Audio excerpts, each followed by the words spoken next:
ഉരുൾപൊട്ടൽ നാശമുണ്ടായ വിലങ്ങാടിലെ 3 വാർഡുകളിലെ നിർമ്മാണ പ്രവർത്തനങ്ങൾക്ക് പൂർണ്ണമായും വിലക്കില്ലെന്ന് ജില്ലാ കളക്ടർ സ്നേഹിൽ കുമാർ സിംഗ് വാണിമേൽ പഞ്ചായത്തിൽ നടന്ന അവലോകന യോഗത്തിനു ശേഷം മാധ്യമങ്ങളോട് സംസാരിക്കുകയായിരുന്നു അദ്ദേഹം. ഇത്രയും നല്ല വെളിച്ചെണ്ണ ഇപ്പോൾ നിങ്ങൾക്ക് വിപണിയിൽ ലഭിക്കുകയില്ല. സർവീസ് സഹകരണ ബാങ്ക് സംരംഭം.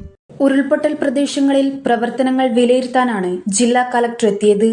തുടർന്ന് ഉദ്യോഗസ്ഥ തലത്തിൽ അവലോകന യോഗവും നടന്നു. വിലങ്ങാടിന് സർക്കാർ ധനസഹായം പ്രഖ്യാപിച്ചപ്പോഴും നിയന്ത്രണങ്ങൾ സംബന്ധിച്ച് ദുരന്തബാധിതർക്ക് ആശങ്കയുണ്ടായിരുന്നു.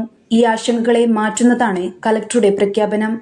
ദുരന്ത നിവാരണ അതോറിറ്റിയിൽ നിന്നും നിർമ്മാണ പ്രവർത്തനത്തിന് അപേക്ഷ സമർപ്പിക്കണമെന്നും അപേക്ഷകൾ പരിശോധിച്ച് റിപ്പോർട്ട് നൽകുകയാണെങ്കിൽ നിർമ്മാണ പ്രവർത്തനങ്ങൾക്ക് അനുമതി നൽകാമെന്നും അദ്ദേഹം കൂട്ടിച്ചേർത്തു.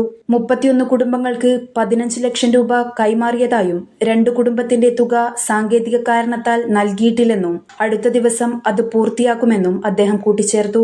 ചില വീടുകൾ കൂടി ഭാഗികമായി തകർന്നതുകൊണ്ട് അവ കൂടി അപേക്ഷ നൽകിയാൽ പരിശോധിച്ച് പരിഗണിക്കാമെന്നും കളക്ടർ പറഞ്ഞു.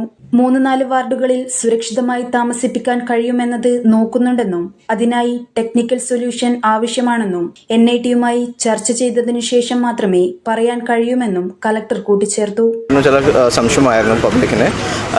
ആദ്യമായിട്ടാണ് ഈ 3 വാർഡിലെ നിർമ്മാണം നിർത്തിവെച്ചിട്ട് ഒരു പ്രശ്നമാണ്. പക്ഷേ അതിൽ DDMന്റെ ഓർഡർ വളരെ ക്ലിയർ ആണ്. ഇപ്പോൾ പുതിയ കൺസ്ട്രക്ഷൻ നമുക്ക് DDMന്റെ പെർമിഷൻ ഉണ്ടെങ്കിൽ മാത്രം കണ്ടിന്യൂ ചെയ്യാം. സോ അതൊരു ഞാൻ റിക്വസ്റ്റ് ചെയ്തിട്ടുണ്ട്. പബ്ലിക്കും പ്രൈവറ്റും ഏത് പ്രോജക്റ്റ് ആണെങ്കിൽ DDMലെ റിക്വസ്റ്റ് കൊടുക്കണം. റിക്വസ്റ്റ് ആണെങ്കിൽ ഞാൻ പെർമിഷൻ തരാം. ശരിയാണ്. കാരണം ഈ എവിടെയാണ് സെൻസിറ്റീവ് ഏരിയ, ഏത് പുഴയിലെ ജസ്റ്റ് സൈഡാണോ അല്ലെങ്കിൽ എവിടെയാണോ അത് നോക്കിയിട്ട് ശേഷം മാത്രം നമുക്ക് പെർമിഷൻ തരാം. അങ്ങനെ ഒരു മൊത്തമായിട്ട് ഒരു ബാനല്ല. അതാണ് പ്രധാനപ്പെട്ട. പിന്നെ ഈ ലിസ്റ്റിൻ്റെ കാര്യത്തെക്കുറിച്ച് ചില സംശയമായിരുന്നു. ഈ 31 പേരിലേക്ക് ആദ്യമായിട്ട് ഒരു 15 lakhs നമുക്ക് പൈസ കൊടുത്തു. അത് കഴിഞ്ഞിട്ട് ചില വീട്ടിലിപ്പോൾ നമുക്ക് പരിശോധനയ്ക്ക് വേണ്ടി പോകുന്നുണ്ട്. കാരണം ഈ 31 ഫാമിലിയിലെ ഫുള്ളായിട്ട് വീട് സ്ഥലവും നഷ്ടമായിട്ട് വീടാണ്. അത് കൂടാതെ അഡീഷണൽ ആയിട്ട് ചില വീടിന് ഡാമേജ് ഉണ്ട്. അത് നമുക്ക് കൺസിഡർ ചെയ്യാം. എനിക്ക് പ്രശ്നമില്ല. അതുകൊണ്ട് ഞാൻ പ്രസിഡന്റിനായിട്ട് ബാക്കി ജനപ്രതിനിധികളെ എല്ലാവരും സംസാരിച്ചു പറഞ്ഞു.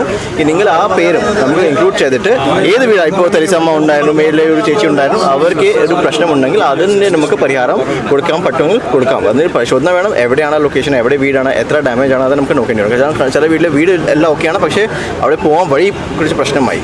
അത് നമുക്ക് എത്ര പ്രശ്നമാണ് അത് നോക്കേണ്ടി വരും. അത് നോക്കിയിട്ട് നമുക്ക് പൈസ തരാം. ബാക്കി കാര്യങ്ങൾ ഇപ്പോൾ NIT റിപ്പോർട്ടും പിന്നെ അതിൻ്റെ ഒരു ബാക്കി ഡിപ്പാർട്ട്മെൻറ്റായിട്ട് ചില വർക്ക് ഇപ്പോൾ ചെയ്യുന്നുണ്ട്. റോഡിൻ്റെ, ഇറിഗേഷൻ ഡിപ്പാർട്ട്മെൻറ്റിൻ്റെ ഒരുപാട് വർക്ക് ഇപ്പോൾ ചെയ്യുന്നുണ്ട്. അതിന് കൂടാതെ അഡീഷണൽ ആയിട്ട് ടോട്ടൽ 8 കോടിൻ്റെ വർക്ക് നമുക്ക് സർക്കാരിലേക്ക് ഞാൻ ഓൾറെഡി ലഭിച്ചിട്ടുണ്ട്. അതിൻ്റെ AS നമുക്ക് ഫാസ്റ്റായിട്ട് കിട്ടും. So at least major river protection works നമുക്ക് ഈ മഴയുടെ മുന്നേ നമുക്ക് കംപ്ലീറ്റ് ആവും. ഈ വയനാട് പോലെയല്ല ഇത് ഏരിയ. ഈ ഏരിയ നമുക്കൊരു മൊത്തം ഏരിയയിൽ ജസ്റ്റ് ഒരു ഡാമേജ് റിഡ്യൂസ് ചെയ്യാൻ വേണ്ടി നമുക്കൊരു ധാരണ ഉണ്ട്. ഈ ഏരിയയിൽ നമുക്ക് ഫുള്ളായിട്ട് ഇവാക്യുവേഷൻ, ഫുള്ളായിട്ട് റീഹാബിലിറ്റേഷനിലേക്ക് നമുക്ക് പോകുന്നില്ല ഇപ്പോൾ. സോ അതുകൊണ്ട് നമുക്ക് ഈ മൊത്തം പരിസരത്തിൽ, മൊത്തം പ്രദേശത്തിലെ ഇപ്പോൾ 3-4 വാർഡിൽ എങ്ങനെ നമുക്ക് സേഫായിട്ട് നമുക്ക് താമസിക്കാൻ പറ്റും, അതുകൊണ്ട് നമുക്ക് നോക്കുന്നുണ്ട് ഈ കാര്യത്തിൽ. സോ അത് ചെറിയൊരു ടെക്നിക്കലായിട്ട് സൊല്യൂഷൻ വേണം. അതുകൊണ്ട് നമുക്ക് സർക്കാർ ലെവലിൽ NITയും IITയിലെ ഹയർ ഇൻസ്റ്റിറ്റ്യൂഷനിൽ ഡിസ്കസ് ചെയ്തതിന് ശേഷം മാത്രം നമുക്ക് കംപ്ലീറ്റ് ചെയ്യാം. കാരണം ഈ റിവർ പ്രൊട്ടക്ഷൻ മാത്രം നമുക്ക് മതിയല്ല. അതുകൊണ്ട് ഞാൻ പറഞ്ഞത് ഈ മൊത്തം ഏരിയ നമുക്ക് ഒരു ഹാബിറ്റബിൾ ആണ്. പക്ഷേ അത് ഹാബിറ്റബിൾ റിസ്ക് ആണെങ്കിൽ റിസ്ക് റിഡ്യൂസ് ആക്കണം. റിസ്ക് റിഡക്ഷൻ ആണ് നമുക്ക് പ്രധാനപ്പെട്ട ഇപ്പോൾ ടാർഗറ്റ് ഈ വിലങ്ങാട് പ്രദേശത്തിൽ. Okay. News bureau, media Vadakara.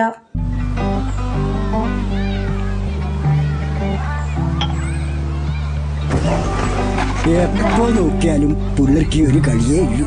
നിനക്കെന്നാ വേണ്ടേ? പിള്ളേർ കളിച്ചോട്ടല്ലേ താമോരാ.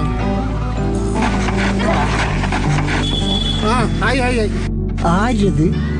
അതാ മോർണിംഗ് സ്റ്റാറിലെ സുരേഷിന്റെ ചെക്കന്ന്. ഗൾഫിൽ പോകുന്നത് ജോലി കിട്ടിയിട്ട്. ഏത് നമ്മളെ ആ കുന്നുമല സുരേഷിന്റെ ചെക്കനാ? അതേന്ന്. കഴിഞ്ഞ ആഴ്ചയും കൂടെ കളിക്കാൻ പറ്റുന്നുണ്ടായിരുന്ന ചെക്കൻ. ഓന് ജോലി കിട്ടിയ? ഓന് മാത്രമല്ല, ഈ നാട്ടിലെ എല്ലാ പിള്ളേർക്കും ജോലി കിട്ടും. അതിനല്ലേ അവരീടെ ഇല്ലത്. ഏതിലോ? നീ ഏതിന്റെ കാര്യമായി പറയുന്നത്? നമ്മുടെ ശ്രീശങ്കരാചാര്യാന്ന്. തൊഴിലാണ് ലക്ഷ്യമെങ്കിൽ ശ്രീശങ്കരാചാര്യ.